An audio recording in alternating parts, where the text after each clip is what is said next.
barnaamijkeena ayaa toos uga galaynaa saan sheegnay barnaamijku waa daafurka buugga alma labada buug aan soo sheegnay al-Bukhari buugga uu qoray iyo waliba Umar Fariid labada buugna maanta halkan ayaa lagu falanqeyn doonaa cidda Carabiga taqaana iyo cidda Soomaaliga taqaanaba oo soo dhaweynaynaa wax akhriska u jajaban dirada waxaad mudawaayahan dambe in bandhigga buugaantu ay ku soo badanayaan marka waxa loo baahan yahay akhriska ka qaybgalka iyo camiraadda buugaagta la badiyo ummad xadaaradeedu aanay lahayn cid wax qortay cid wax akhrida meel ma gaadho marka waxa loo baahan yahay in akhriska iyo qoraalka intaba lagu dadaalo haddaanan wax akhrina meel ma gaadhmayno iyo tagtadeena iyo waliba waxay naga horeeytoona midna ma ogaan karno marka waxaan u baahanahay in aan mar walba akhriska iyo goobaha buugaagta lagu soo bandhigayo camirkooda aan aad uga shaqeeyo waxaan moodaa reer Diradhawa maaligii dhaweyd buuggii taariikhda magaalada ka hadlayay in nagu dhaliilayay ay reer Jabuuti oo aad noogu soo camiray ay nagu dhaliileen maantana dhaliishii baa muuqata marka waxaan leenahay arrinta reer Diradhawa mar kasta ha qaataan akhriskana ha bartaan ka soo qaybgalka goobaha iyo fagarayaasha lagu soo bandhigay buugaagtana ha ka qayb qaataan waxaan ku fikiraynaaba inaan samayno maalin amaba toddobaadka bandhigga buugaagta ku qoran afka Soomaaliga magaalada Diradhawa laakiin waxaad muuqataa hawacsanaanta ka qaybgalka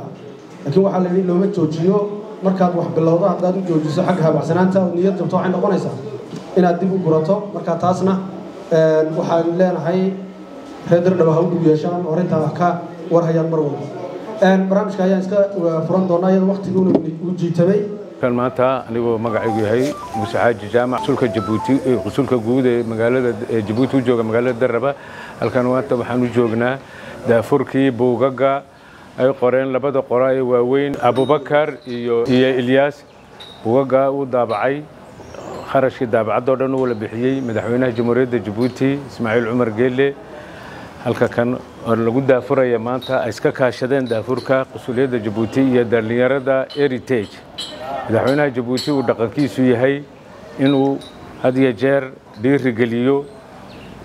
buugaga wixii la daabacayo dhan arintaasi arin heer sare tahay oo taniyad guud halkan uga dareen Assalaamu calaykum horta dadka xagan jooga waan salaamayaa labadan buug horta waxaan u mahadnaqayaa madaxweynaha Jamhuuriyadda Ismaaciil Cumar Geelle oo labadan buug daabacay madaxweynuhu had iyo jeer wuxuu iska xil saaraa daabacada buugaagta waxa la wixii dhaqanka ku shaqalo dhan talabaad kale waxa mahad iskale wasiiradeeda Iba Muumin Casoowe oo imka in bil iyo bargaaraysa labada qoraal la soo dadaalisay si buugaagta Jabuuti loogu iibsado ay dadkuna u akhriyaan waxaan kaloo saddexaad waxaan u mahadnaqayaa usulkeena xaggan jooga Muuse Xaaji oo isagoo macallin soo ahaa maamulka iskuulna ahaa oo waxa la wixii dadaalay dhaqanka aad iyo aad u jecel ugu dambeynna waxaan u mahadnaqayaa City Foundation Heritage oo barnaamijkan qaban qaabisay oo haba yaraatee waxba aan awoodeeda haba yaraatee waxba aan la harin marka buugga waa laga sheekeeyay guud ahaan baa looga sheekeeyay labada buug labada qoraana waan u mahadnaqayaa waayo waxa weeyaan qoristu wax dhib yar bay dadkeenu moodaan reer guuraa baynu nahay akhrista iyo qoraalku inuu yar yahay inuu intana ka bato weeyaan marka labadan inay soo dadaalay Fariid waxay ka qaatay baan malay ilaa 10 sanadood si uu ururiyo Ilyasna aday ugu yartay waa 3 sanadood marka waxay dooran la horta u saacabiya labadan inay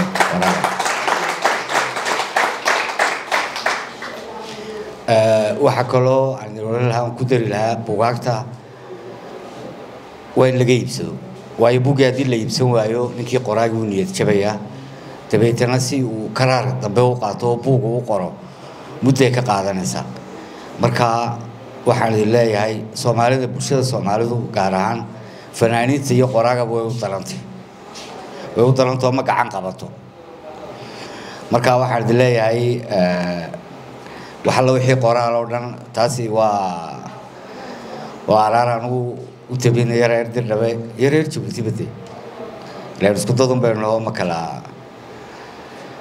duwaneen waxa weeyaan qoraalku qolo waliba siday ay buugaagu sameysay u qorto ayuu horumarkii ku xidhay buugaagteennana qorista iyo akhrista horumarka dhan ee waddankaa ku xidhan marka waxaan idinku dhiirigelinayaa inaad wax alla wixii qoraal ag joogsataan qoraada aad dhiirigelisaan aanad ka iibsataan assalaamu calaykum waraxmatullahi wabarakaatu waxaan ku faraxsanahay inay baryahan dhallinyaradeenii marka hore waxaana lagu yaqaanay dadka la yidhaahdo oral society ee fariimaha afka isku gaarsiisa waxba handana aan tuurin ee aan iloobin waxaa ka mid a xeerka ciise ee aan la qorin ee 500 ilaa 600 oo sano ilaa maanta aan ku dhaqmin ee aabbayaasheen ay afka un iskaga soo dhiibdhiibayeen marka da-da ama generationka imika kacay haddii ay qoraal noogu bedeleen waa alxamdulilah waa in lasii dhiirigeliyo horey waa loo sheegay taariikhdu iyadaa isqorta mandaqadan aan ku nool nahayna een ka tirsannahay maanta een magaceega sheegano isku taariikh ma nihin nin iyo taariikh weliyuu leeyihi waxaa weeye common history Ethiopia ma wada leh ninba siduu jecel yahay wadiisa u qorta marka haddaan teenii qoranno oon ma aragtay dhallinyaradeenii maanta soo baxday ay noo qoreen waa inay jiraan dad badan oo akhrista buugaagtaa la daabacay waxaan leeyahay dhallinyaradii waktiga gelisay ee jubdiga gelisay waad mahadsantihiin halkaa ka sii wada kuwo kaloo badan oo idinkayni bedelana abuura waxaan filayaa dahafurkan waxaa ka horreeyey sida aan ogahay 21 bishii mayna ahayd baan jecelahay in dahafur kale buug af Soomaali ku qoran oo ah boqoradii bariga Ethiopia oo wiil dhalinyaro ah oo Bashiir hebel magaciisi waan cudur daaranayaa oo qoray in la dahafuro runtii taariikhdii Dirdhabe iyo saldanadihii ka horreeyey ee saldanada Aadaal ama Awdal ee Saylac halka qarnigii 16aad oo taariikhda ka soo bilaabay waa wax la dhiirigeliyay isagana labada buug ee maanta la dahafurayo magacdooda aniga way igu horreeyeen gadaal baan ka imid laakiin waxaan dareemayaa inuu midna af Arabi ku qoran yahay sida aan jecelahay ka kalena af Soomaali alxamdulillah anigu af Arabiga iskuma fiicnin af Soomaaliga waan iibsan waayo dhiirigelin bay igu tahay waanan akhriyi marka anigoo ku hadlaya magacayga iyo magacii ugaaska meesha ciise ee 19 ugaas Mustafa Maxamed Ibrahim ugaas Wacays iyo guddigiisa la shaqeysa iyo odayaha Gandahaba waxaan aad iyo aad u dhiirigelinaynaa dhalinyarta jubdiga gelisay ee labada buug qoray ee taariikhdii culamaa diinkeena qaadiriyada suufiyiinta sayidiyinta ee bagadaana ka soo gaaray qoray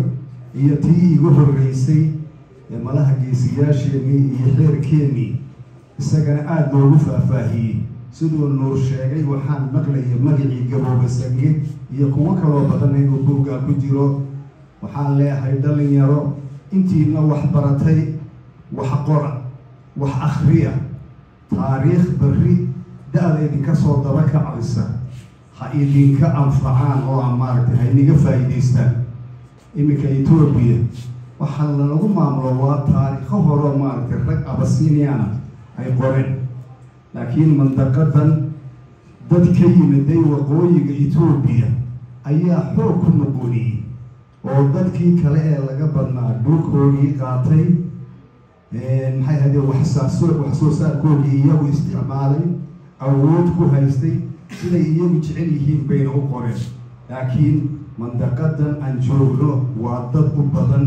dadka ka soo jeeda qolyaha la yidhaahdo Cushitic هذا اللي يكون بدنا. كيوا كلام تم مقولنيا وسؤالي من سوتشي. وهذا جرنا كيف وحمي رأيا إدريس أحمد صبري يركعوا هكا كيف ينوتهم.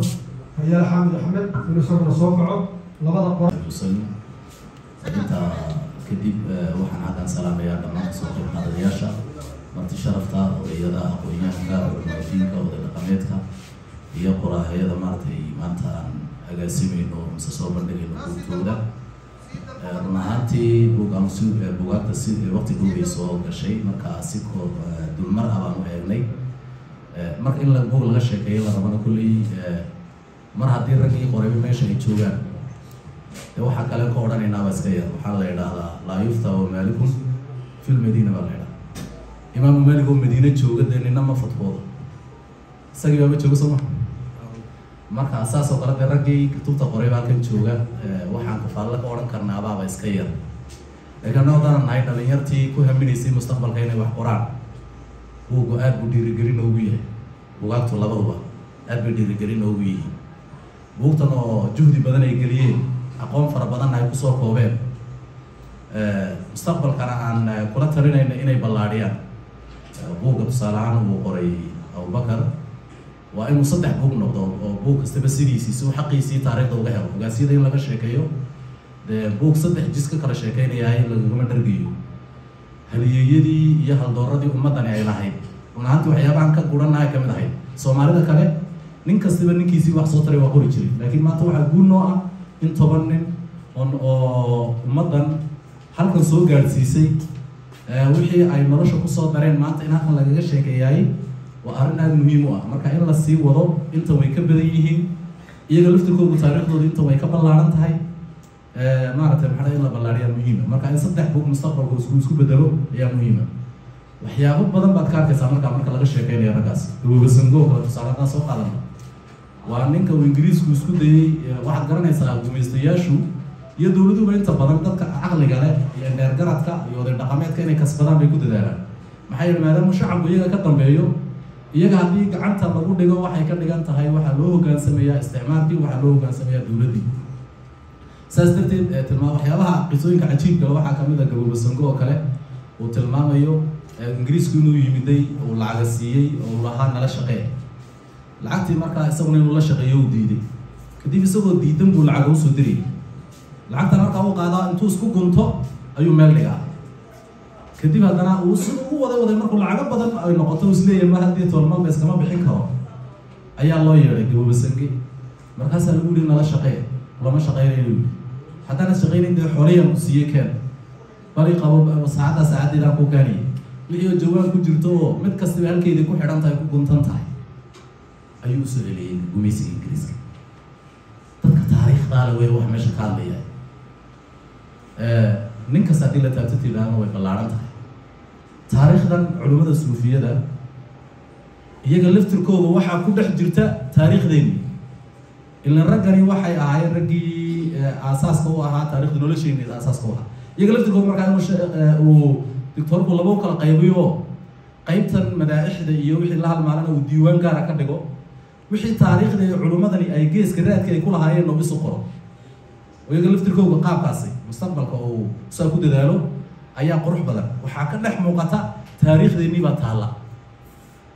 haddii maanta adiga lagu yidhaahdo xoolo dhaqataan ku imanay reer guuraabay ahaayeen maaragtay maxaa dhadaay iyo kabti jiraayi zono iyo maduud waxay iyagoo dabada maaragtay awrta lo-da wata ayaba iyo abaarikeen weyn haddiina la lahaa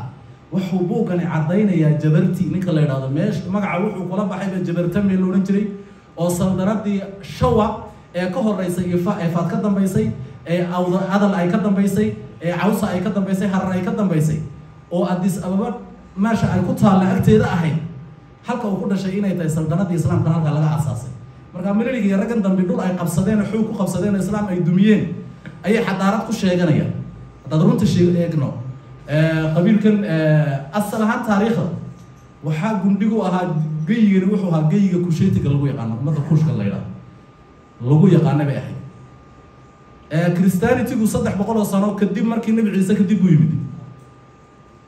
ayuu yimid waa 300 sano kadib buu yimid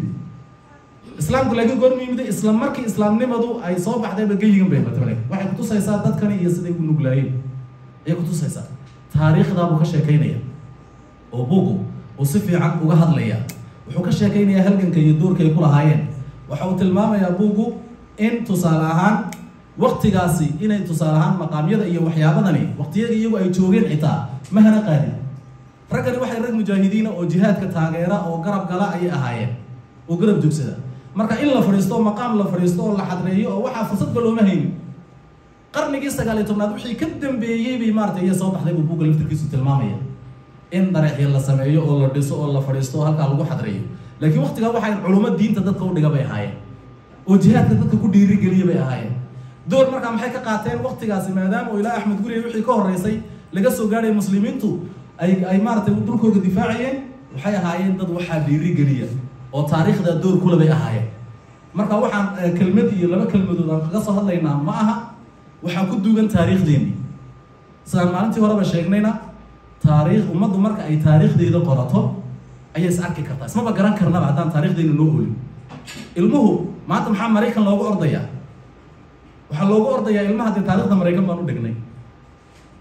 ilmuhu isagu identity male wax uu ku faano male taaba u muuqata laakiin ninka indiyaanka waxaa lagu tababaray inuu guyiisa iyo gundhatiisa iska sito uu sidaa uga sareeyo Mareykan iyo cid kasta oo dhanba taariikh maadaama uu lahaa halkii buu ka gun qaaday Gandhi iyo rag la mid ah ka gun qaadeen maanta halka uu taagan yahay badarkiisii haddaba maanta hadday taariikhdeennii dhammaan haddaan diiwaan gashano hodhow in la hufo intana anfacaysa aan qaadano inta wadooyinkii khaldanaay aan soo marnayna laga weecdo waxyaabaha hore noo marinayna aan hore marino waxa naga maqan aan ku soo biirsanaa ka dhalanaysa marka guud ahaan ay wadada ka dhalanaysa marka raggani wax fudud mayna dhigin taariikhdeennii iyo hayaankii iyo wadadii la soo maray baa la soo qeexay culimada muslimiintu iska dhaafeen annagu culimadeennii suufiyada iyo taariikhdooda in la qoraa waa dadka qaarkood qariibsanaya culimada muslimiintu intay wixii dhaafeen falaasifadii yoonaaniyiinta taariikhda imika ay ku faanaan reer galbeedku maba haysanba iyadoo af laatiin ku qoran afkii hore dume ku qoran ayaa intay meelaha ka soo ururiyeen oo ay isku hagaajiyeen oo ay carabi ku qoreen kadib qarniya kadib carabi bay kasii turjunteen reer galbeedka waxa sameeyay waa culimadii muslimiinta marka xadaarad la qorayo inta yareen jecelahay aan fikirkayga taabacsan ma la qori lama yidhaahdo waxaa la qoraa inta jeceshayo intaadan jeclaynba inta qurux badan iyo inta foolxunba maxaa yeelay noloshaada inta oo dhan ah insaan wada qurux badan wada fiican ma jiro marka raggaas waxaan ku dhiiri galinaynaa maanta in halka noogu imatay waa nolol noo soo bilaabantay dib dhaba halkii berigii hore fanka iyo heesaha aan ka qayb geli jiray in maalin kasta buug la deeh furayo aan ka qayb galnay waa arrin aad u muhiimsan in la dhiiri galiyo iyo taageersan yihiin in la garab joogsaday ay mudan yihiin waxaan oranayaa maartay maxamed dadaalka ay bilaabeen halka ka sii wadaan annagana Allah naga dhigo kuwi ku daydo sallallahu alayhi wasallam waxaan aad u mahadinayaa kulankan barakaysan dadka ka soo qayb galay u soo socdaalay ka qaybgalka buugagan waxaan oranayaa intaanan buugga gelin macnayntiisa in bulshada reer guuraagii waxay leedahay dhaliilo waxa kale oo ay leedahay muunayn iyo guulo lama wada oran karo bulshada reer guuraagii maxay bay tahay qolooyin beeraley oo dabadeedna warshada samaysatay ayaa dhaliilo badan u jeedisa laakiin dhaliilaha ay ma wada qabato waa dad bili aadan oo fikirro wanaagsan la oo inta badan qabaansiga ka horjeedo oo xor oo madax bannaan siday ugu nool yihiin jawi madax bannaan waxaan galayaa buugga horta buuggu magaciisa Dharaarshe la yidhaah maxaa Dharaarshe loogu bixiyey Dharaarshe muxuu dharaaraynayaa horta Dharaarshe wuxuu ka soo minguurinay dharaar oo ka soo horjeeda habeenka iyo dharaartuna waxay kala leeyihiin waayo gaara iyo nolol gaara sababta Dharaarshe inaan u bixiyo igu kaliftana waxa weeyaan taariikhdeena iyo sooyaalkeena iyo soo jireenkeena wuxuu ku jiraa laabaha waalidada waaweyn ama haddaan idhaahdo soo dhaweeyo waa orax ku nool taariikhdeenu la isugu soo gudbiyo facba fac kolka muddo dheer oo sidaa wax u socdaan waxna way ka dhimaan waxna waa lagu beeriyaa si taa uu uga badbaado iyo annagii oo galay magaalow aanan loo sahan tagin oo cashwaay ah oo magaalada annagu rabitaankeenna kuma imine waana magaaleeyey oo waxaana naga keenay kor nidaamkii aan u dhaqmaynay habkan u dhaqmaynay ka duwan kaayna wuxuu keenay inaan gallo marxalad kala guur ah oo jiritaankeenaba halis u ah si na noogu beero qaab fikirkeenna ka duwan ayaa magaalooyinkeennu u samaysmeen magaalooyinkaana waxaa loo degay si aanan sahan lahayn sidaa darteed waxaan arkay halis ku socota iyo khatar dhaqankeennii iyo taariikhdeennii ay hayeen waayeelladu oo halis ku jira sidaa darteed waxaan go'aansaday inaan qoro buuggaa kolkan muddo badan ururin ku jiray aan idhi maanta ayay gaadhay waxaan u qaatay inaan qoro qoraaga kolka aad samaynaysa riwaayad ama filin ama buug waxa ugu dhib badana kaa hor yimaadi waa ciwaanka ama magacaayi waa inuu u adeego buugga aad qori doonto si magaca aad u hesho muddaa la fooshaa waa inuu magacu sido dhambaalka aad rabto ee aad gudbinayso marka magac badan oo ku meel gaara waxaa ugu guuray Dharaarshe sababtaan ugu guurayna dhaqankeennii iyo annaga maadaama aan waxbarasho kale oo afkeenna iyo dhaqankeenna lagu dhigay inaan barannay waxaa u dhaxeeya xijaab marka si aan u iftiimino dhaqankeennii iyo fikirkeennii iyo waxaan lahayn waxaan idhi buuggani waa Dharaarshe okay waxaan haddana Dharaarshe xalaal dharaar baa la qalshaabay Soomaalidu tiraahdaa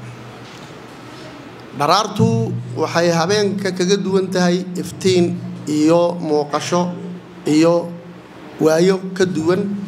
kullu yoom huwa fi shaan maalin walba waxay leedahay wax u gaara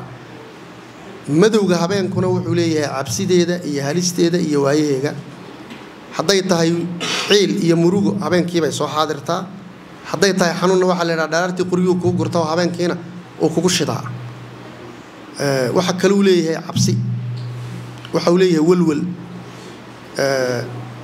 dharaartuna waxay leedahay farax iyo cusayb iyo waayo sidaa baan u idhi Dharaarshe si uu daaha uga faydo wixii aan ahayn si aan u helo waxaan bari noqon doono haddaad tagtadaada aqoon timaadadaada ma tagi kartid waa buugga iyo Dharaarshe waa halka wuxuu ka hadlaa 3 cutub waaweyn cutubka koobaad waxa uu ka hadlaa 11 oday oo ummadan ahaa raggii hayaamiyay inay jiraan oo ay noqdaan dad nool oo lagu talagalo oo isku talagalo oo jira oo la ogaado raggii u sabab ahaa 11ka oday waxa weeyaan waxay u kala baxaan iyaguna laba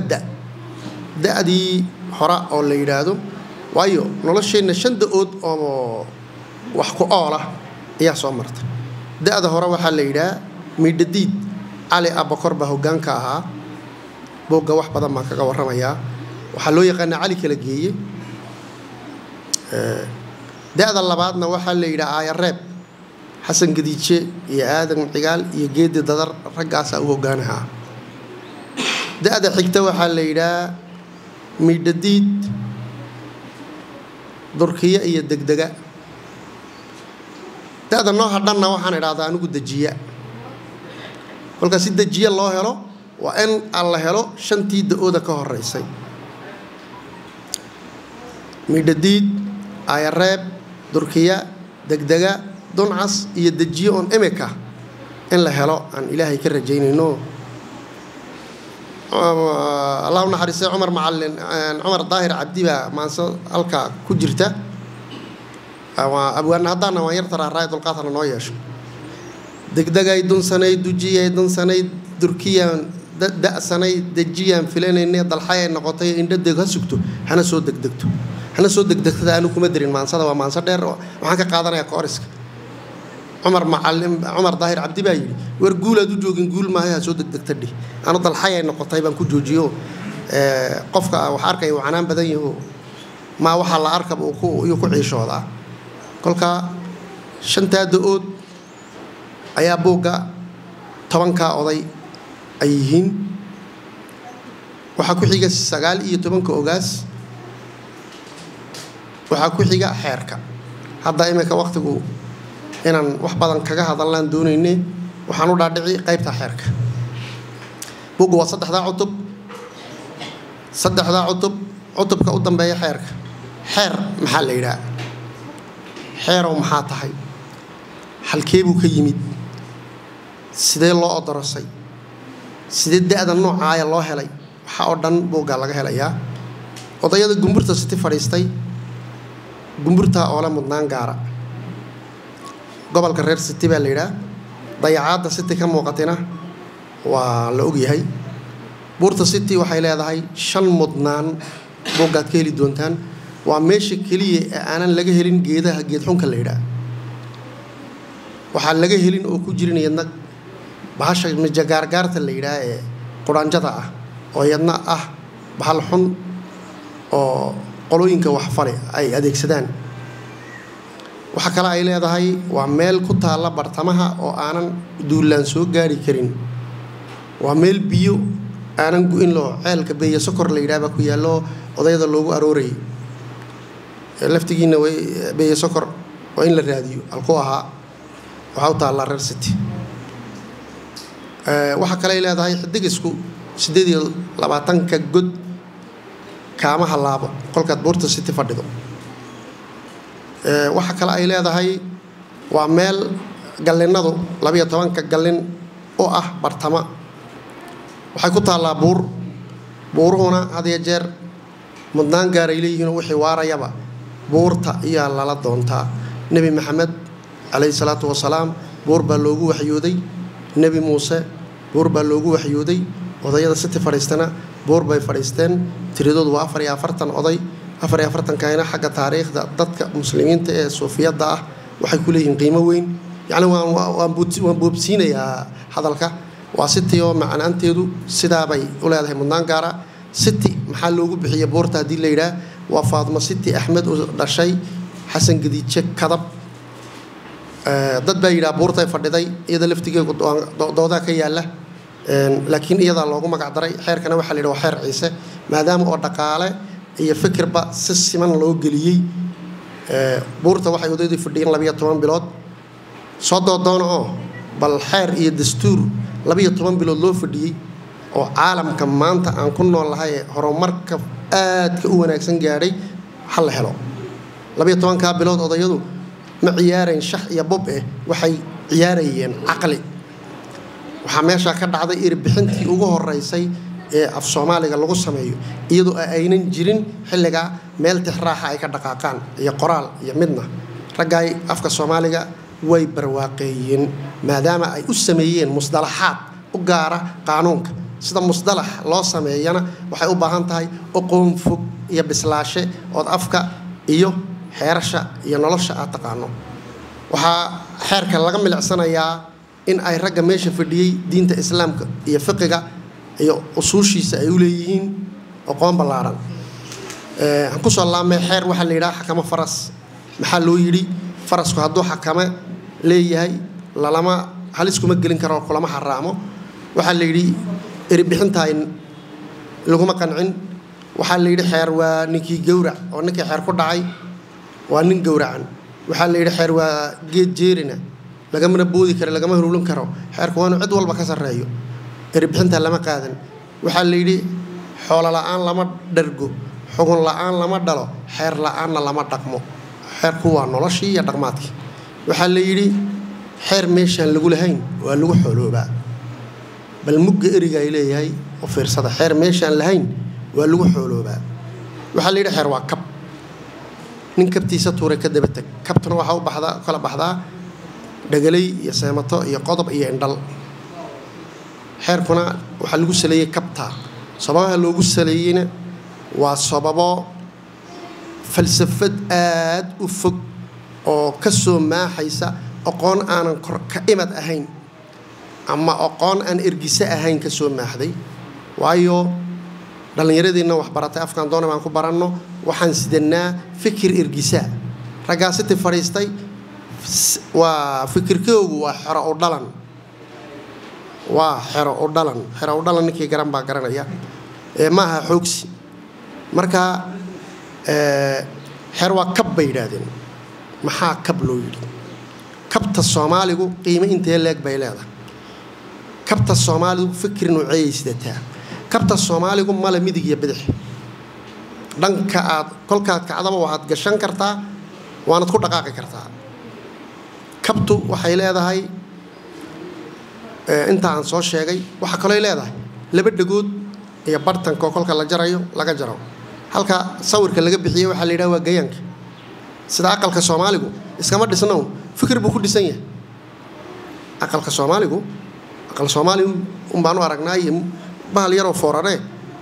macna badan oo fog buu leeyahay in la fiirfiiriyo u baahan imanka waqtiga igu ordayo aqalka ma galaye aqalka iyo xeerka iyo kabta wax isku xidhan macna dheer baa iskaga xidhan dhigta bartanka udubka dhexda haya dhigaha haylanada gurada laga soo saaray waa waxay leeyihiin waa 12 dhigood waa 12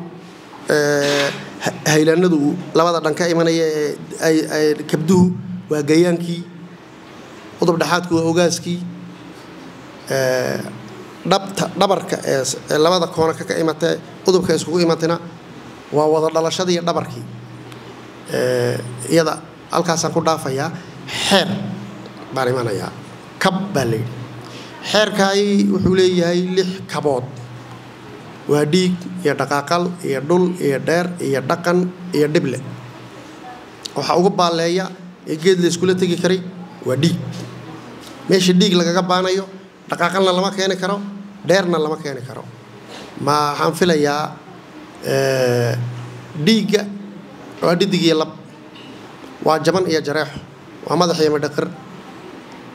kolkuu dhimasho yahayna waa ood iyo axan waa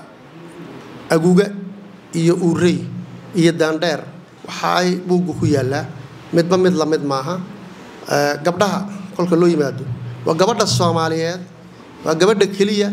intay guddi u fadhiisatay ee kab gaara loo sameeyay kabta ragga iyo kabta odaygu ma jiro waayo odaygu de xukunkii oo dhan baa ku soo ururay waa in laga qaado de oo iyagana qaybtoodii la siiyo oo kani oday wax walba isaga haysta gumburta sita ragga fadhiistay waxay garteen mudnaanta ay gabadha Soomaaliyeed leedahay ba ay gabdheed ba male bay yiraahdeen haday gabadhu oydo ama way ka oydo ama way kugu oydo waa mag gabadha Soomaalidu 1 kilomitir bay safri kartaa oo 100,000 oo geel jiro oo u baahan gabadha ay joogto lamana taaban karo waxaan loo taaban karin xeerka ilaaliye dhaqanka ilaaliye qiimo weyn bay leedahay waxa la isku dilina waa goof iyo gabadh iyo geel hubka waxa loo sitay waa saddexda lagu difaacay gabadha waxa loo kala saaray bilacad baaracad gambacad saddex kaca gidir gorgor iyo gobol khulaab iyo gabadha sokeeye iyo gabadh ciisa la dhalatay 12 ka qaybood ee gabadha loo qaybiyay qayb walba waxay leedahay xukun gaara iyo xeer gaara iyo moona gaara gabadha reer Yurub halkay mareysay gabadha Hindiyada halkay mareysay gabadha Shiinaha halkay xilliga mareysay gabadha Mareykanka halkay mareysay Mareykan kolkaaba la yeegleelay qarnigii 16aad gumburta city ragga joogay da'san tahay waxay siiyeen gabadha mudnaanta dhaqaalaha waa dhaqaaqal si fiican baa looga dooday faras baa u baaleeya geel baa ku xiga ari baa ku xiga boogad ka helaysiin sidee geela maxaa lagu qiimeeyay see loo qiimeeyay faraska qiimihiisu muxuu yahay waxa oo dhan boogga ku jirtaa waxa kale ku jira falsafad aad u fogo waxa la yiraahdaa ciisa baan buu leeyahay beeli male ciisa kolkan ka hadlayo waa oday Soomaaliya waa qof Soomaaliya waa Soomaali falsafadaay waxay ka horjeedaa in marba la iscadaawaysto waayahay baan buu leeyahay baan maxaa loo yiri gar laba nin kama qoslisan laakiin gartiya baanu waa kala laba xagga xeerka baantu waa qof buka oo la daweynayo waxa la yiraahdaa hebel uu bukaayo waa la baananayaa qofkaay ama dhaawac oogada ka gaaro qaba ama dhaawac gudaha ka gaaray labada dhaawacna isku hafeef maaha qofka waxa laga baananayaa inuu noqdo coqdaawi qof alool xun oo bulshada culays ku ah oo anaaniya si uunan u noqon waxa la ilaaliyaa aqligiisa waxa la ilaaliyaa xoolihiisa waxa la ilaaliyaa fikirkiisa waxaa la ilaaliyey dhalashadiisa waxaa la ilaaliyey muuqiisa oo sumalku xoolaha iyo dadkaba waa la ilaaliyey waxaa caqliga lagu ilaaliyey inuunan noqonin dareemaya meedho oo buka oon fikiri karin qofka hadduu meedho dareemayo oo ciishoonayo si saxa uma fikirayo oo caqligiisii ma isticmaalayo bukaan baa haya sidaa darteed baa loo yidhaahdaa baan buu leeyahay beyle male ninka aabbaha caawa dilay berri kolka garta la kala qaato habeen dambe hadduu kugu soo hoydo xeer buu kugu leeyahay waad barayn kolkaa waa la isbaantaaye baantuna waxay leedahay macno xeel dheer oo fog waa qof bed qaba oo Soomaaliya oo fikira sidee loo helaa waa inuunan bukoon waa inuunan dareemin laandheere waa inuunan dareemin kala sarreyn waa inuunan dareemin in 100 wiil iyo wiil kaliya garta uu sameeyeen oo dhaadhaca un bal waran dhaadhac waa xeer kuma dhaadhacayna waa xarago dhaadhac baa ka xigta askari kaama xigo maxkamad kama soo goosanaysa shate ina hebelo way dhaadhac oo dhaadhacaya garta doonayba ku hay bila booliis bila waxba waa leeyda ciise baambuleeya beele male ninka garta hela iyo ninka garta laga helo habeenka ninka garta laga helo reerkiisa uu ku hoyda ninka garta helana waxa leeyda ka dhax ka maxaa ugu hoyla leeyahay inuunan dareemin ninkani waa lagu muquuniyay oo uuna bukoon baa leeydi awar reerkaaga hadad gartii sideeda u qaadato oo ku hoyato waxa caaniga cadeen baad heli wiil iyo caanaad heli gabadh iyo wiil baad heli qofka oo aanan isbeddelin inuu geedka ka tago geedka waxa laga kala tagaa iyadoo la nabad qabo waxa kale oo jira geedaha qaar oo si gaar ah loo fariisto geedka gubka garta lagu gala lagama leexdo waayo cilmiyan ba oxygen-ka laanta gubkii ay hayso maskaxda hoos fadhida ma leexanayso waxaad barateen alla yar baarada cilmiga geedka gubkii caleentiisu inta oxygen ay hayso waxay caawinaysaa qofka inuuna leexan kolka geedaha la jecel yahay garta lagu galo waa meelaha la jecel yahay garta kolka la galayo waxa galanin aliya nabi yaqaana waxa galanin an xalaal maala waxa galanin waxa la yiraahdaa nin aliya nabi yaqaana ku galay inda badana ku eegay dhaga badana ku dhageystay ninkii diidow diin raro qofkani marka horeba inta uunan garta loo galin waa la diyaarinayaa ma maxkamadu ay ku dhacday ma qofka aqligiisa la diyaarinayaa sidoo u qaato qabuulkiisa yaa la diyaarinayaa in laga eexan haddii uu yiraahdo waxbaan dareemayna geedka 12 geed baa ku bannaan garta ugu sareysay waa 3 geed adduunyada halkan 12 geed baa ku bannaan bal gura awrkaaga raran aliyad laan baad heli qofkii isaga waa la qancinayaa boqolka iyo boqolka nin baa ugu dambeeya buurkii ku jirta siday boqolka nin iyo boqorku maxay u fadhiistaan halkay fadhiistaan siday u fadhiistaan hatta qaabka ay u fadhiyaan ma qaabkan ma aragtay labada koon loo kala fadhiyo la sare jooga dharka madow naarta madowgeeyga la xiran yahay dhar cad baa la xiran yahay waa qof cadayan oo nadiif ah oo weysa qaba soo galay okay boqolkiiba boqorku xillimay kulmaan waxaan imika halkan ka maqlaa gandihii baa fadhiistay gandaha yiri war ganduhu laba goor un buu leeyahay ganda ogaas iyo ducayeel wax ganda la yiraa oo ogaaska kolkan qabanay ka dambeeyay ma jiro eriga gandihii baalana in la saxo ayaan doonaynaa ganduhu waa ducayeel iyo ganda ogaas ganda ducayeel waxa ugu dambeeyay gandii 47kii ee fadhiistay balanbalay waxa la yiraahdaa wixii waxa ka dambeeyay gudi ganduhuna sababa u fadhiistay sababaha loo fadhiisiyo sababaha buugu ku qoran yahay xeer ganda la yiraahdaa ganduhu ducayeelku calaamadu leeyahay dad baa waxa la dad gaara gala lama wada galo maalin gaara la dejiyaa 7 cisha la 7 bixiya waa loo eegaa hoodaha iyo nasiibka u wato waa duceeye ganda ogaasna gudi gaara gala qolka waa sida iyada taa iclaanka waxaan ka maqlay gandaha ganda waa eriga gande gudi baa leh dawaan hadalka waan dheereeyay buugu waxa soo dhan buu ka hadlayaa wuxuu sidaa wixii aad ahayd على عتبات الوصال يعني سجود هذه في صومالي مجلسة لصاد ضمنا وديوان كقصائد لو قري قصائد كأي قرآن أم بسوجان تاس أي قرآن علماء دي قادرية ده ولي بقادرية ده كسيها زي العيدة صعب معناه كدقيقة مركز سجود الله يقول بوجو على بقى يبوض مهمة قيب وحوي أنا وحكي كشكين يساق قادرية ده يزي العيدة يوحي كدقان تاه يصي علماء قادرية دو أي دين تا أسوق أرسيين جيسك أفريقيا هي دور كي قاتين وقيبت كوبات qaybta labaadna waxa weeyaan waa qaybta qasaa'idka amba suugaanta af carbeedka lagu qoray oo culimmadu markaasi ay kaga waramayaan allabari iyo tawassul iyo nebi ammaan iyo manaaqib waxay ka dhigan tahay waa in la ammaano culimmadii hore amba odayadii laga tafiirmay amba markaa awliyadii waaweynayda hore ee caanka ku ahayd diinta faafinteeda taasna manaaqib baa la idhaha markaa buugu waa labadaa qaybood waa qayb taariikhdii zayliciyada iyo amba qaadiriyada ah iyo qayb wax soo saarkoogii iyo suugaantoodiiya intaabuu ka hadlayaa haddii aan ku laamo qaybta hore oo ah alqaadiriya horta waxaynu maqalnaa inta badan dariiqa iyo qaadiriya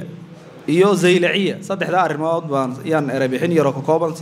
iyo si yaro kooban usoo koobi kow marka la leeyahay horta dariiqa waxaa laga wadaa waa hab amba nidaam lagu tarbiyeynayo ruuxda lagu kobcinayo caqliga iyo qalbiga ilaahayna loogu dhowaanayo dariiqaa loo yaqaanaa suufiyada marka la agteeda la joogo si guud marka horta suufiya la dhahdo waa dadka ilaahay u go-ay ee ka shaqeeyo sidii ilaahay loogu dhowaan lahaa camalka wanaagsan iyo markaasi ammaanta nebiga iyo markaasi maxaa la ka shaqaynta diinta waxaana suufiya lagu bixiyaa la yidhi waa inay adduunyada ka dheeraadaan ay meelaha fogfog ay joogsadaan ay suufna xidhaan meelo fogfogna ilaahay ku caabudaan kuwabaa suufiya lo odhan jiray dariiqana waa sistamka nidaamsan ee ah in la raaco si ilaahay loo gaadho amba markaasi loogu dhowaado markaa sistamkaasi wuxuu iska leeyahay sistamyo badan baa jira waa sidii madrasadoo kale yacni qolo kastaba wax gaaray la leedahay markaa dariiqaddu waxay gaar u tahay sheekh bay leedahay waxay leedahay nidaam gaar ah oo ducooyin gaar ah awraad gaar ah silsilad gaar ah silsiladu waxa weeyaan waa facyaashii culummada iska dhaxlay diinta amba dariiqada iska dhaxlay baa la dhahdaa silsilad oo silsilatu aabaa ilkiraam baa la dhahdaa oo waa culummada diinta iska dhaxashay amba dariiqada iska dhaxashay marka qofku dariiqada markuu galaya dee sheekh buu u tegayaa sheekhaabuu la mubaayaconayaa hortiisa fadhiisanayaa uu ku dhaaranayaa inuu diinta iyo layse maxaa la dhahdaa isheeg naftiisa dahiri doono oo xaasidnimo iyo layse markaas calaalxumo iyo uu ka dahiri doono dariiqadana qaadan doono awraaddana uu laazimi doono waa sidaa weeyaan markaa dariiqa la leeyahay marka qaadiriyadu waxay suufiyadu waxay leedahay daraa'iq baa jiro fara badan oo 4 dariiqadood oo waaweyn ay ugu weyn tahay caalam islaamiga oo ay ka mid tahay dariiqadan aan maanta ka sheekeynay alqaadiriya dariiqada waxay leedahay silsilado dheer silsiladahaasi waxay ka dhigan tahay yani waa culimmadii la iska soo gaadhay dariiqadan ilaa laga gaadhayo cabdulqaadir jilaani oo qarnigii 6aad noolaa oo magaalada baqdaad ku aasan oo caanana aad u caana dariiqada qaadiriyada markaa silsiladeeda haddaan ku soo laabanno dariiqada haddii cabdulqaadir oo qarnigii 6aad noolaa laga bilaabo kor loo socdo dee cabdulqaadir jilaani markuu xoogaa socday ilaa intaas oo uu tirsado maxaa la idhahdaa sheekh wuxuu galayaa ilaa xasan albasri oo taabiciya ayuu ku aroorayaa dabadeedna wuxuu sii soconayaa wuxuu galayaa ilaa cali bin abi aalibna nebigii buu ka soo warinayaa marka waxa weeyaan waa dariiqada waxay ka dhigan tahay markaasi waa awraaddii nebiga laga soo wariyey ee cali bin abi aalib oo nebigu si gaara u koriyey oo aqalkiisa ku haynayey uu markuu qaangaadhayna inantiisa u dhisay dariiqadii uu siiyey bay ka dhigan tahay macnuhu gacantii uu cali bin abi aalib iyo nebigu ay sasaareen oo la sasaaraya ka dhigan tahay tan maanta ilaa imka socoto waxay idigu soo gudbinayaa fikirka suufiyada say suufiyadu uga sheekayso inaad tahay fahantiin baan doonayaa markaa dariiqada markaa inaan saaba inigu soo tabinaya markaa saasay ka dhigan tahay markaa dariiqa cabdulqaadir jilaani marka dib looga soo celiyo ilaa innaga amba culimmadan buugga uu ka sheekaynaya dib loo soo celiyo dee culimo fara badan cabdulqaadir jilaani qarnigii 6aad ee hijriguu noolaa maanta qarnigan aan nool lahayna dee taqriiban waxoogaa ilaa 7 qarni ilaa 8 qarni waa laga joogaa culimmada ka sokayso cabdulqaadir jilaani waxaa ugu muhiimsan sheekh ismaaciil aljabarti oo noolaa qarnigii 9aad amba qarnigii 8aad ee hijrada qarnigii 9aad taqriiban ee hijrada noolaa alimaam sacaduddiin bay isku waqti ahaayeen marka la soo socdo ee dib looga soo laamo haddana la soo socdo hore loo soo socdo waxaa la galayaa sheekh caydaruus alcadani oo qasaa'idka iyo awliyadeennu aad ay u taqaanto oo qarnigii 10aad noolaa isaguna oo reer cadmeed ahaa oo saakinul cadani la yiraahdo qasaa'idka iyo leesay culimada qaadiriyadu aad iyo aad uga faaloodaan oo qasaa'idka ku dhex jiro marka saakinul cadan baa loo yaqaanaa waa qarnigii 10aad ninka hadaba qarniga 10aad noolaa ee amba caalimka weyn waliyullaahi Aydarus al-Adani ayaa la yiraahdaa waa ninka soo galiyay qaadiriyada geeska Afrika asaga ayaa aabo waa qaadiriyada qarniga 15aad waxa ka soo qaaday nin la yiraahdo Jundurrahman wax aad faala laga ma hayo culimadeenu markay ka waramayaan waxay yiraahdeen waxa laga yaabaa inuu tajoorey area-da ku aasan yahay ayaa la yiraahdaa Jundurrahman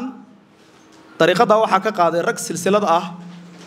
oo ku abtirsado qabiilka xarrada la yiraahdo waliba qaybta canfarta ee awsad degan ayaa ka qaaday ragaas waxa ugu weynaa Sheekh Kabiir Hamza Al-Uqayli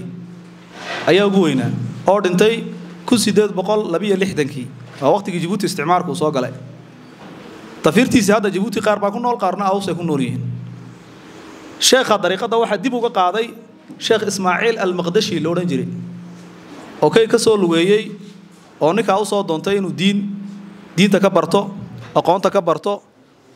oo uu tarbiyada oo haystana uu ka helo suufiyadana uu wax marka Ismaaciil Al-Maqdashi dariiqada u qaaday dariiqada Ismaaciil Al-Maqdashi waxa dib uga qaatay isaga ninka maanta aanu joogno ee taariikhdiisa ka waramayno amba qaadiriyada waa halkan u soo socda ah ee buugu ka hadlayo oo ah Zaylaci al-Imam Zaylaci Abdurrahman Az-Zaylaci al-Imam Abdurrahman Az-Zaylaci wuxuu kula kulmay Ismaaciil Al-Maqdashi Muqdisho halka abu dariiqada ka qaatay laakiin isagu waxa uu ku noolaa Baye Bakool meelahaas ku noolaa laakiin wuxuu ku caan baxay Ismaaciil Al-Maqdashi waxaan u jeedaa Abdurrahman Az-Zaylaci inuu geeyigan Soomaaliya dawlad deegaanka Soomaalida waliba maxaa la yiraahdaa gobolka Dhagaxbuur magaalada Qulunqul ayuu ku noolaanay halka abuuna ku dhintay iminkana qabrigiisu yaala silsiladaha qaadiriyada ee waaweyn ee maanta ka sheekeynayna isaga ku arooraan isaga waxa qaadiri dib uga qaaday oo qaadiriyada aad u faafiyay Sheekh Abdusalaam oo ku aasan jigjiga maqaam weyn ku leh aadna looga yaqaan haddaba dariiqadan maanta aan ka sheekeynayno aan nidhi waa dariiqa qaadiriya Zaylaciya saasay isku daba socotaa marka waa Zaylaciya waxaan ka sheekeynayno marka Zaylaciyada sababta aan u qaadanay waa Zaylaciyadu waa inta waa qaadiriyada ka caanka ku ah intan inaga inoo dhow marka dirdhaba laga bilaabo amba marka Qulunqul laga soo bilaabo Dhagaxbuur dib loo soo celiyay ilaa Djibouti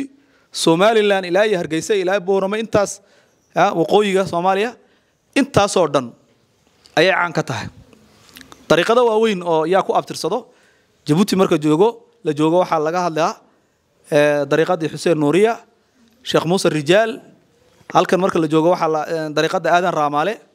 Sheekh Libaax ragaas oo dhan baa galo marka waxa la dhahaa dariiqadaas ad-dariiqa Zaylaciya waa dariiqadan aan ka waramayno haddaba taasi waa xaqii ku saabsanayd wixii ku saabsanaa xaqii taariikhda iyo sooyaalkii dariiqada Zaylaciyada markaynu u nimaadno qasaa'idka buugu uu soo bandhigayo waa qasaa'id aad u fara badan oo 100 iyo ziyaada ah oo culimadii tirisayna culimada aan ka sheekeynay qaadiriyada ee Zaylaciyada ah ayaa tiriyay qasaa'idkan waxa lagu tiriyay af Carbeed af Carabigan lagu tiriyay waa suugaan iska eegad maaha af Carabi caadi ah hadal caadi ma la qoray ma waa suugaan waa gabay halkii ugu sareeyay Carabtu waxay ka tiriyaan gabayga 16 badood bay ka tiriyaan 16 god 16 ka god bay culimadeenu ka tirinayaan ee waqtigan noolaa gabay maxaa la dhahdaa ii sheeg suugaantaasi amba gabayga Carabiga ee qasaa'idka aan ku magacaabno oo alla bariya iyo tawassula iyo nabi amaan iyo manaaqib culimada lagu amaanayo marka 16 ka badood badna lama jabinayo god kasta halkiisii baa la marinayaa taasi waxay tilmaam u tahay heerka culimadeena ay joogeen ee aqoonta ah iyo inaan ahayn dad maxaa la dhahdaa sheeg iska jaahiliina iyo inaan ahayn dad adduunyada ku xidhan suufiyadu waa fikir weyn oo caalam islaamiga oo dhan ka jiray fikirro fara badan oo culimada kale ka soo horjeedana ay isku hayaanna way jiraan laakiin waxa murtiya إنه أنا هين ضد عن عالم كم قرين أو جوجي فكرة عالم إسلامي بغداد إيو الشام إيو محل تركيا إيو دوكا لقى شيء جاي مصر إن أنا قلنا هيسني أو قيب كم إذا هين أو أن جبيني أو أن شيء جاي مركزي محل هذا دينته مركزي واحد المام تاي إن أن هرك أقانات علماء إنه يدتك إنه أي جوجين سكوت علماء مركز الإيجو واتد نورشوا دو أي وضع بركة سنتاي مقالوي كصومالية ده دورنا مركز ديبو وضع فيرسيد واحد أركي البحر ماذا علماء إنه أي لهاين أي أن نورش ماذا كسر درين بلو فيرس مقالوي كصومالية دورنا هذا تركيزة تكتير وعلى ورنا الشيخ مطر الكي شيخ مطر ده كوجود يجري دحدي يام عيالكي وجوج يجري قالوا ده كشكان يحيى مقالته إلا عذبه halkii iyo maanta magaalo ah marka harar laga sheekeynayo sheekh abaadir waa halkuu dagay wasagoo diinta faafinayo oo jasiiradda carbeed ka yimid halkii ummadda isku yeeray uu dajiyay weeyaan dirdhaba marka laga sheekeynayo waa sheekh maxamed iyo culimadii waaweyneed ee dirdhaba oo qasaa'idkana ku dhex jiro dirdhaba horta marka la eego qasaa'idku dirdhaba aad buu uga sheekeynaya waayo meeshan xaggan baan in badan ka ururiyay maqaamka aadan raamaale iyo maqaamyada dirdhaba ayaan qasaa'idka inta u badan ba ka ururiyay iyo Djibouti iyo Jigjiga iyo area-da marka waxaad arkaysaa magaalo kasta oo umadeed marka tajoorro tagtid Sheekh Bayazid baa laga oran Ali Sabiix marka tagtid waxa la yiraahdaa Ali Zabadi bay Suufiyadu yiraahdeen magaciisa halka baa laga soo qaatay yiraahdeen hadaad tagtid Muqdisho waxa la oranayaa Sheekh Abdallah Ashashi Abdallah Suufi Ashashi maqaamkiisu waaba sida Kacbada kale waa waayadii hore marka tagtid magaalada Warsheekh la yiraahdo magaceedu waa Warsheekh marka hadaa tagtid waa saas oo kale magaalo Soomaaliyeed oo aanan wadaad iyo leesanin caalima oo culimadii Soomaaliyeed ee Suufiyada qadiimka hore aanan ku abtirsan ma jirto saasay ahaayeen dad noloshoodu barakaysan meelaha ay degaan ay dadka ay ugu xadreynayaan amba ay diinta ku barayaan ayaa marka dambe magaalada isku bedelaysay ilaa dadku dad reer guurayo socday ahaayeen marka dadka noloshoodu barakaysan tahay ayuu bugu si guud ka hadlayaa iyo qasaa'idka waxaan ugu dambeyn ku soo gowaabinayaa de buugaanta waa la qoraa laakiin inta akhrisato way yartahay inta buuga u helisana way yartahay marka waxaan rajaynayaa inaan noqono dhamaanteen inta u helisay iyo inta akhrisato waayo aqoontu waxa weeyaan waa waxa kaliya ee fikirka iyo leesamaanka lagu dayaco waa waxa kaliya ee lagu waariyo fikirka iyo aqoonta iyo dhaqanka waa waxa kaliya ee gaarsiin karo aqoonta imika aan haysanay iyo waxa imika jiro facaha soo socda ee dambe oo u tabin karo message-kaas saadaradeed waa in aan akhrisana la badiyo qoraalkana dadkii awoodda u leh ay badiyaan shukran lakum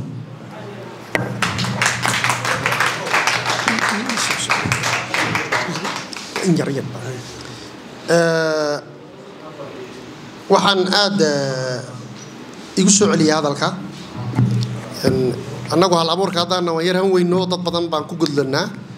halkii aan ka bilaabi lahaa maahina waxaan ka bilaabay halkan ku dhammayn lahaa waxaan ka muujinayaa cudurdaar buuggani inuu suuro galo oo la daabaco oo uu yimaado oo maanta ka mid noqdo caalamka qoraalka dad badan baa u sabab ahaa dadka waxaa ugu baaleeya uguna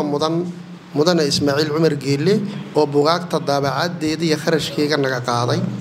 oo buugaagta on kolka runta lagama gabado harba la ag joogsaday hadalka lama ag joogsado buugga anu waxaan gacanta ku hayay 2009 baan dhameeyay inta waxaan la raadinayay qof iga daabacadi iga daabaca waxaan leenahay ganacsato badan waxaan leenahay dad badan laakiin dadka badan kolkay tira noqoto kuma soo baxaan waxaan muddo badan haddana raadinayay sida u gaari lahaa madaxweynaha waqti dheer bay u qaadatay habeenkii uu akhriyay habeenkii ku xigayba wuxuu yiri buugga la daabaco sidaa buuna ku yimid waxaan ugu hayaa abaal badan oon ku saamaxay in badan waxa kale oo aad abaal barnaamijkani uu noo suuro galeen la'aantii dhalinyarada City Heritage umul khayr rooble gabadh la yiraahdo oo aad noo gacan qabato dhiiri gelisay oo inaan joognaba sabab u noqotay iyo qunsulka Djibouti muuse xaaji jaamac gasle oo ah nin aad wax u fahamsan allah dhowro allah ilaaliya allah xafido mana aha dhayal waxaan sidaa u leenahay waa xaqiiqo jirta dadka wax qora dadka u heeliyi way yar yihiin kolkaa waxaan abaal ugu qabnaa sidaa waxaa kaloo buugga qayb weyn ka gashay oo 2 toddobaad markii koowaad ay dhacdo in buug Djibouti la galbiyo 2 toddobaad wasiirada dhaqanka iyo dhalinyarada mudane marwo hiba muumin casoowe oo buugga tiri maalin kuma filo waxaan u baahanahay inuu buuggaayid caqliga galo dhalinyarada iyo da'daba si 15 cisho ah oo kala go' lahayn oo uu nagu garab gashay ilaa haddana ay nala socoto hawsheeda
soo baxay